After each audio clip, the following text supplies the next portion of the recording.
Kisah Inspirasi Iman. Hari ini, tanggal 8 Agustus. Santo Dominikus Guzman. Pada tanggal 8 Agustus Gereja Katolik merayakan Hari Raya Santo Dominikus Guzman, yang membantu penyebab ortodoksi di Gereja Abad Pertengahan dengan mendirikan Ordo Pengkhotbah, juga dikenal sebagai Dominikan. Orang suci yang agung ini mengingatkan kita bahwa di dalam hati gereja api misionaris harus selalu menyala, kata Paus Benediktus ke-16 dalam ceramah audiensi umum Februari tahun 2010 tentang kehidupan Santo Dominikus. Dalam hidupnya, kata Paus, pencarian kemuliaan Allah dan keselamatan jiwa, berjalan seiring. Lahir di Caleruega, Spanyol, sekitar tahun 1170, Dominikus adalah anak dari Felix Guzman dan Joana dari Aza, anggota bangsawan. Ibunya pada akhirnya akan dibeatifikasi oleh gereja, seperti saudara laki-lakinya Manes yang menjadi seorang Dominikan. Putra tertua keluarga Antonio juga menjadi pastor. Dominikus menerima pendidikan awalnya dari pamannya, yang adalah seorang pastor, sebelum masuk Universitas Valencia di mana dia belajar selama 10 tahun.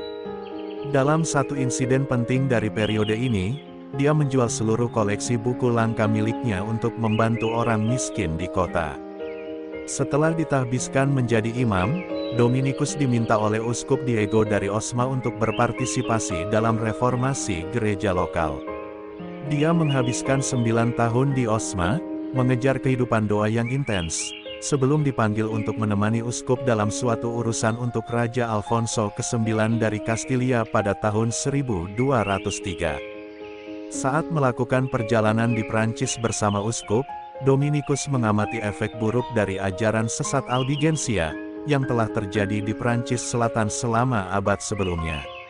Sekte tersebut menghidupkan kembali ajaran sesat sebelumnya, Manicheanisme, yang mengutuk dunia material sebagai dunia jahat yang tidak diciptakan oleh Tuhan.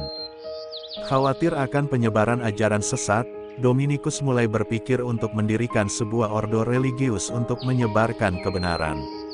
Pada tahun 1204, dia dan Uskup Diego diutus oleh Paus Innocentius III untuk membantu upaya melawan Albigensia, yang pada akhirnya melibatkan kekuatan militer dan persuasi teologis.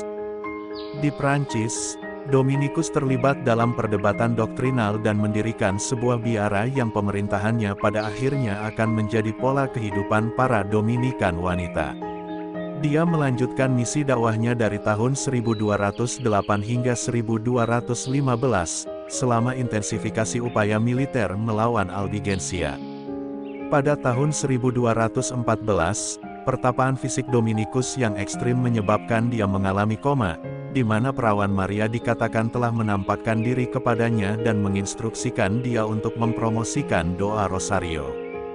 Fokusnya pada inkarnasi dan kehidupan Kristus secara langsung melawan sikap Albigensia terhadap materi sebagai kejahatan.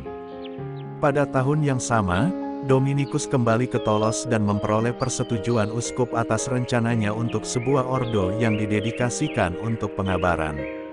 Dia dan sekelompok pengikutnya memperoleh pengakuan lokal sebagai kongregasi religius, dan Dominikus menemani Uskup Tolos ke Roma untuk sebuah konsili ekumenis pada tahun 1215.